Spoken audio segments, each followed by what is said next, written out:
You know, one Sure. of the first records I bought when I started buying vinyl was this. And at the time, I didn't know who Dave Mason was. And I saw this great vinyl, and I bought the vinyl, and I put it on, and my world was open. So thank you. Thank you very much. And I know you have your re-release, or the reworked versions of the album coming out in a month. And so I want to talk to you a little about that. And how did the impetus of the re-recordings come about? Oh, beautiful! You did it up. There's the CD version. I love it. You got the new version of you. And it's being done on vinyl too. So yeah. Is it? And it's gonna have the new you versus the. Yeah. It'll be this. It'll be this, but it'll be this, but vinyl. Terrific. You know, it'll be vinyl like that. Oh, everyone will be different, of course, because there was no way to control the colors in the press. So they all turn out unique, different, and yeah, we'll see what happens. That's wonderful. And you had toured this record a few years ago, right? Had done full band shows of just this. I've been playing these songs for 50 years.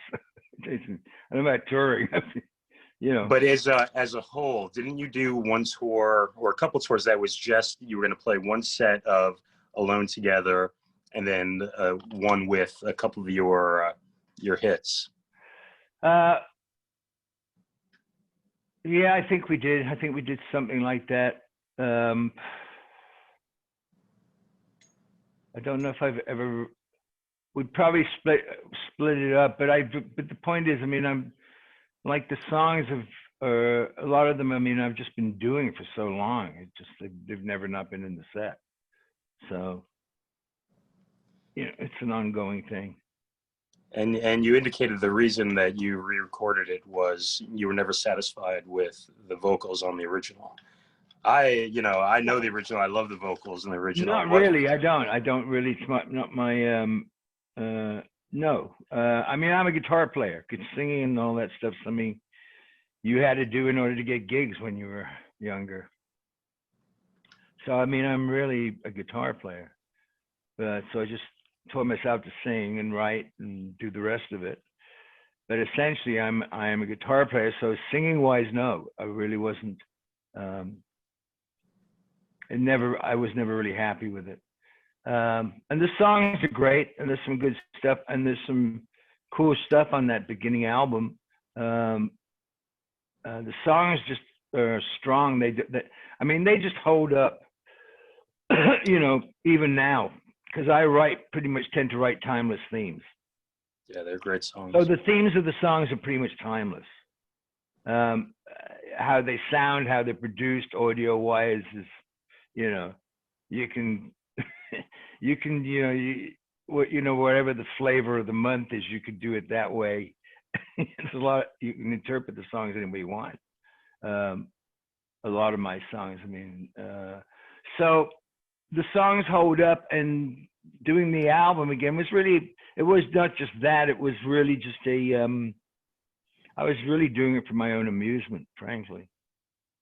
And a lot of the stuff on there, like Sad and Deep as You, which to me is so much, well, there's a couple of things in there that to me are a lot better than the originals, like Sad and Deep as You. But that's a track that I cut. I mean, that's 10, 15 years ago that I cut that track. It's live from an XM radio show. Oh, wow. So some of these albums were, some of the tracks were cut at various times. And yeah, I've been piddling around with this for 10, 15 years. So, and World in Changes was the new arrangement of it, which personally I really like. And that just was something that was taking one of my songs and, coming up with some different way to do it. And reggae's always been a big part. I'm English, You know, there's a large Jamaican population in England, always has been. So reggae music has always been part of my sort of background. So floating into that groove was just easy. But the song holds up. It's World in Changes. I mean, that song's about as current as you can possibly get. Yeah, that's wonderful. I mean, do you look back and wonder how a 24-year-old you was so, you know, had that insight and I don't know, the wisdom to put it down as you did back then? Well, I mean, the point about is they're just very personal songs. They're about moments, but they're about moments that that are just timeless. They're just things between that happen that never change. You know, laughter, you know, hate, love, greed, all the human traits that don't change. Yeah. Nothing changes. Nothing really changes. Just the rest of it changes around us. So writing World in Changes, I mean, it's always in changes. We're just in a heightened form of change right now. Yeah, man. Well, I'd imagine it must have been like this. I wasn't around, but in the late 60s, you know, it seemed, as I read history, there was also a time of massive changes, not unlike right now. Well, it's been massive change. I mean, I came out of you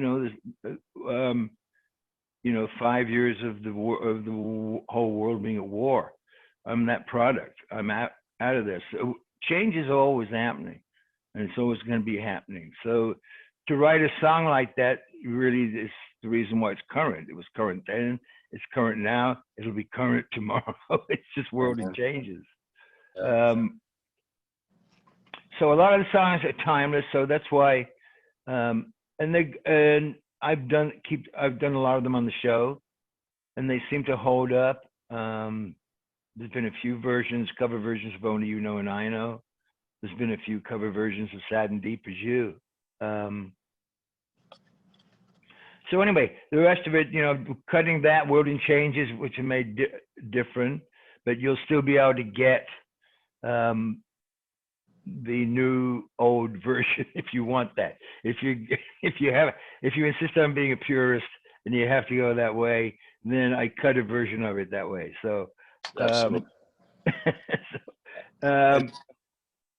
but anyway, part of it too is I think, like the original, for instance, the original album, which is, you know, I came here, I was 22 years of age when I cut that album, and I didn't know anybody here, so Tommy LaPuma, who co-produced the album, sort of, you know, they brought the musicians in who were just all great musicians in LA at the time.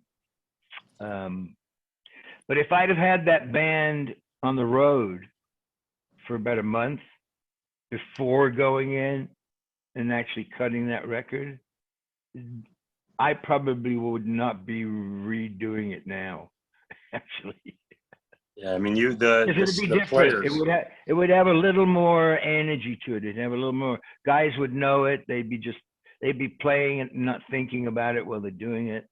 You know, because you're in a studio. Here's the song, guys. You know, go ahead, play. Let me hear what you're going to do to it. I mean, you got, you know, maybe a few hours to interpret a song, rather than being out there on the road and let them just play it. You know, so for that reason, this redo has a lot of that in it, because they're all except for World in Changes, they're all cut live. Those tracks, they're in the studio, but I'm playing, everything's being played live. It's right there and then. You're talking the original you're talking about, or the new version? The re-record of Alone Together. Okay. Is all cut live from my, you know, the most of my live band. So everything's live in the studio. There's no overdubs. Only overdubs in my vocal after cutting everything. So they have a live energy to them, which the originals didn't have. They're great and they're good and the songs are cool, but this just has a little more in there. A little more Yeah, stuff. that's probably how I would describe it as well. And the original album, which I feel is a masterpiece, it has that laid back Laurel Canyon vibe to it. The new has a lot of punch to it. The band is up front. It is a more rockin' album. It definitely has a more in your face, I'll say, punch to it. And Yeah, right. yeah, Well, it's because they're live. They've been played, you know, so they have that energy, which is cool. yeah, man. And you alluded to the players you had on the record, and it's like a mythological group of musicians, obviously, whom you had relationship before. Oh, the original Alone Together, you mean? Yeah, Yeah, well, they were all. I mean, I kind of knew. I mean, I knew Carl Radel, and I knew a couple of the guys from Delaney and Bonnie, because I knew Delaney and Bonnie band, and so I knew Reader a little bit, and also knew Leon a little, because he had a band at the time. He had his own album going. I think he had a band called the Asylum Choir. sure. So yeah, I mean, it was a great group of guys. Great drum. I mean, two great drummers, Jim Cowton and Jim Gordon. And like I said, I mean, they were all pulled in by Tommy LaPuma, who co-produced it with me. So yeah, it was great. Great players. A lot of players from Tulsa, Oklahoma. Totally. In terms of timeline, you mentioned the Delaney and Bonnie and the Tulsa players. Was your involvement with them prior to Alone Together, or did it stem out of? Yeah, no, I knew. I knew. I was aware of them before that. And the tour, like I've got this album right here. Now the tour when we opened for that, and then we opened for Blind Faith. Delaney and Bonnie opened a number of Blind Faith shows, and I was playing guitar with them at the time. So I think that's phenomenal, and they're tremendous. I mean, I love. Oh, they were a great band. You kidding? They were awesome. Yeah, coming from Traffic at the time, which is the complete opposite of what this is. What in the sensibility of Delaney and Bonnie and what they were doing attracted you to do that, to go on tour with them and play and get involved in this, distinctly American music? Well, because the fact of the matter is, it's all American music. Yeah, you guys brought it back. Took it over. We did. It back. Exactly. Yeah. Yeah. So after Traffic, I just figured I would just, and I wasn't known here. Like you said, when the packaging, which was cool, made you pick up Alone Together, and then you found out who Dave Mason was. Otherwise, I wasn't really known here. But I thought after Traffic, at that point I was just, I'm just to hell with it. I'm just going to go where the music started. If I'm going to do this, I'm going to go get next to where it all started happening. So was big reason why I moved over here. And I read somewhere that Gram Parsons was a key influence. Yeah. Well, Gram, I known Gram, met him in England when he was hanging around with the Stones in Olympic Studios. So we got to know each other. And so I think Gram originally introduced me to Delaney and Bonnie at the Palomino Club over in San Fernando Valley. And I kind of slept on his couch when I first came here for a little while. I mean, I just came with a guitar and a bag. That's incredible. He's one of the, obviously the unsung heroes of music who, before my time, but, now he's revered as an icon, and it's sad at the Flying time. Burrito Brothers. Yeah, totally. And what was that? I'm fascinated. I'm in LA. I was too young for the Palomino, but I know all about the history of the Palomino and a lot of legendary acts there, including you guys. What was the scene like in the late 60s, early 70s? Well, out over there. yeah, I mean, I'm sort of pretty much, yeah, I mean, I was here in 68, 67. So the Palomino was just a big bar with a stage in one corner. It had a leaning towards It, Americana music, though, right? Country, honky tonk. yeah, more or less. But you had people like Delaney Bonnie and Jerry Lee Lewis. Yeah. Um, Who I feel like fit all on that timeline and that framework of what it is, which is distinct from LA, because, even, hearing that a band like Delaney Bonnie, who most of the band members were from Tulsa, but hearing that they came out of LA, just seems, they should come out of the South. That's where they should be based, or it feels like. So it's always interesting to me that in LA, that country scene has been there, and even in the 80s it evolved to the Dwight well, Yoakam. yeah, no, it's been there. I mean, it's been in California, period. I mean, you got you go up to Bakersfield. 300 miles to Fresno, you're in Buckaroo, baby. Yeah. You're in Buck Owens country. So I mean, country's always sort of been out there in a way, and it's in the music. I mean, you can hear it in the Eagles stuff. Oh yeah, totally. I mean, to me, the Eagles are the mainstream Burrito Brothers. Right. So that it's always kind of been around there, I suppose. Yeah,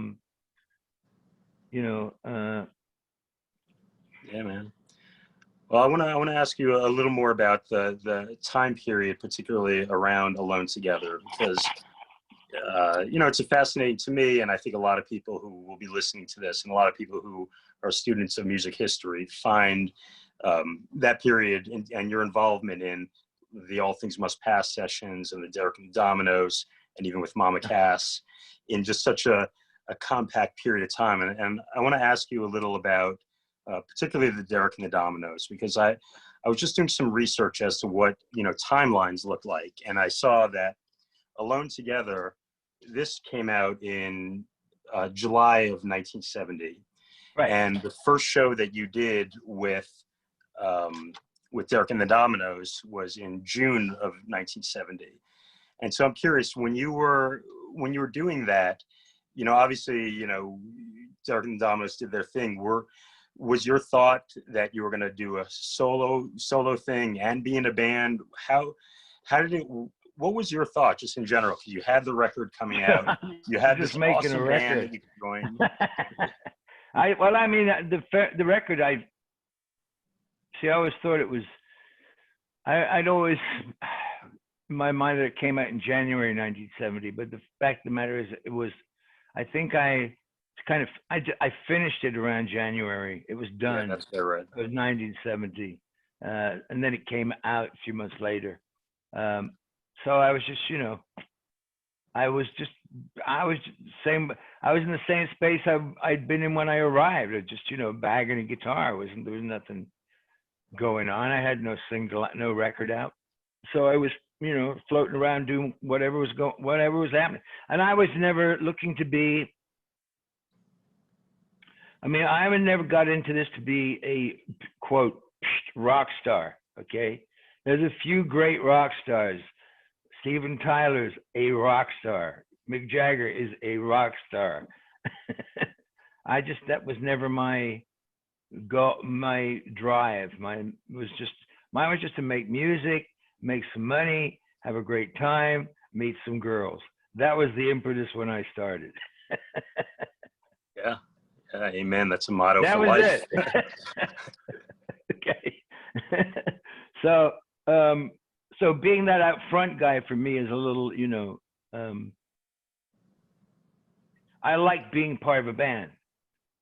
I like being part of it, but I like the option, which was always my idea with Traffic, which was kind of never worked out, where it's like there's a unit, but just because somebody's doing something different, go off and do whatever you're doing. But the unit seems to have a lot of strength more than the individual, which it does. But the difference is, unfortunately, create situations where people just can't figure out how to make them blend and work. So it all goes different ways. But yeah, no, I mean, I was free, and I knew these guys, and I knew everybody, and so it was like, yeah, you're in. You can be part of Derek and the Dominoes. And, okay, cool. And because there was nothing going on for me, I could do whatever I wanted. So I went back and started seeing where that would go. And do you have any recollection of the session with Phil Spector for "To Tell the Truth" and what is it? Roll it over. I forget what we did, or what I to be honest with you. So I don't even know exactly what tracks it was. I just remember more the fact that I mean, the problem was it was right at the time. I think for me personally, it was right at the time when Eric got involved in heroin, which is public knowledge. I mean, he's made enough. He's exactly not hidden it. So things for me, there was a lot of sitting around and doing nothing. And I just got kind of frustrated at the end. I mean, we did one show at the Hammersmith Odeon. And so I decided, I just went, to hell with this. I'm just going to go back to the States, I guess. But as but the thing is, whatever worked out great, because they finished up making, Layla, great album. Yeah. Totally.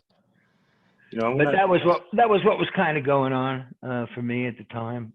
We couldn't just sit around doing, like, okay, what are we gonna do, guys? So yeah, it was more of a frustration on my part with where things were at the time. It's a fascinating pit stop in rock and roll history. So it's.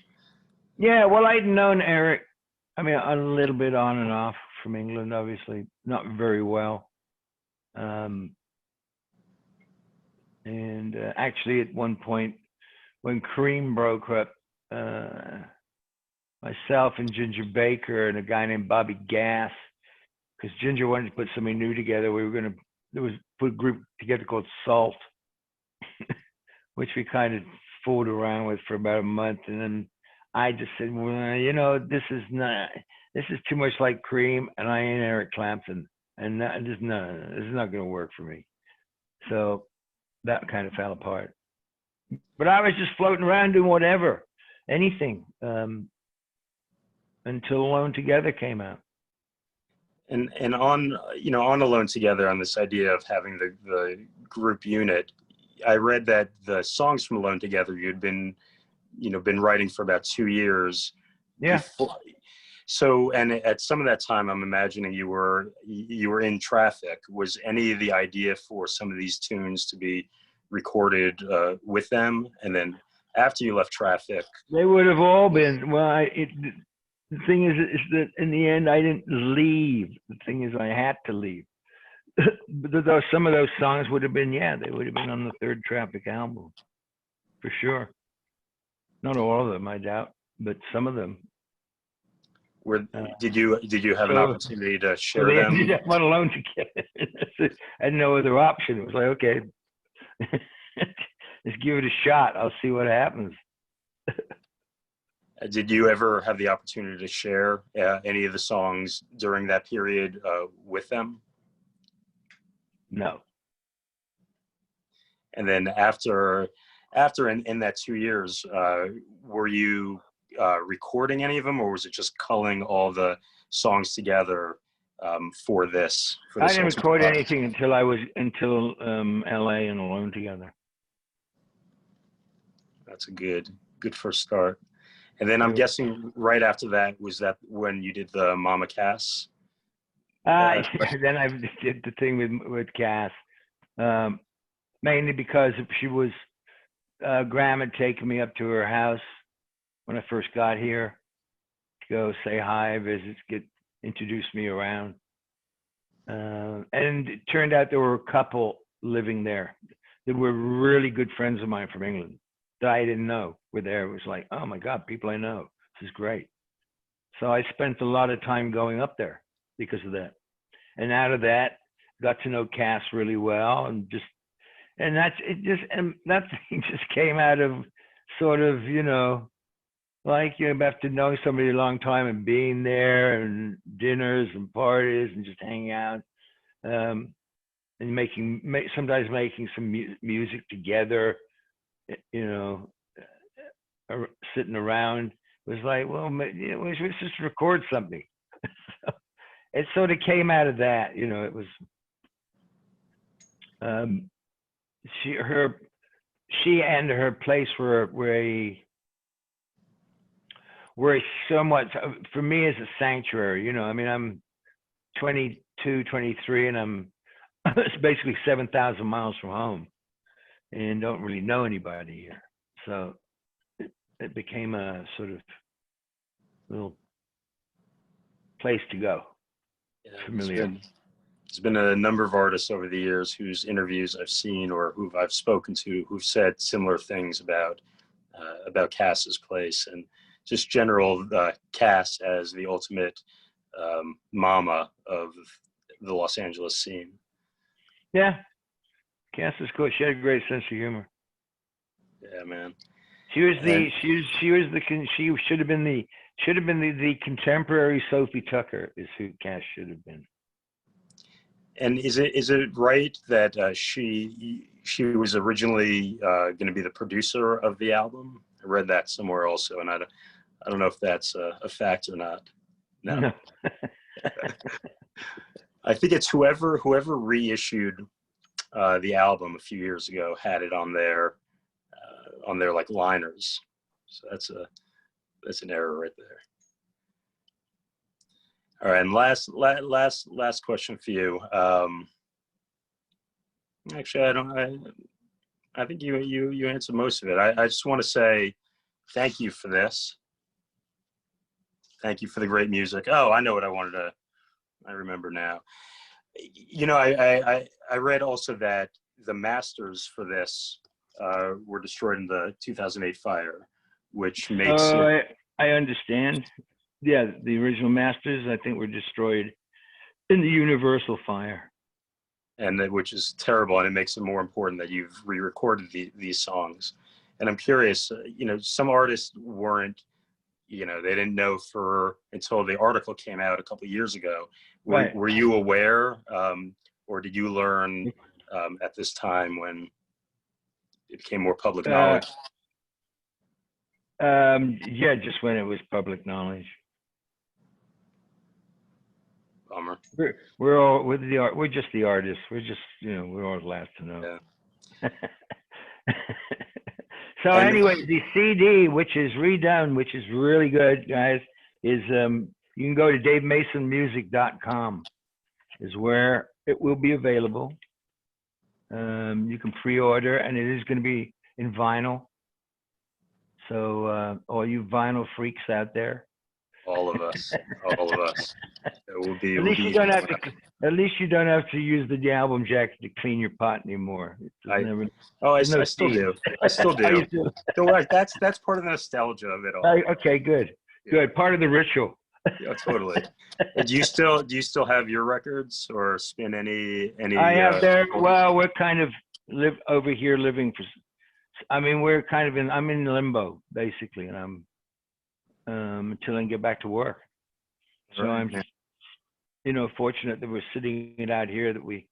I happen to have you know, my wife and I have a place here, and so I'm just basically everything else is in storage.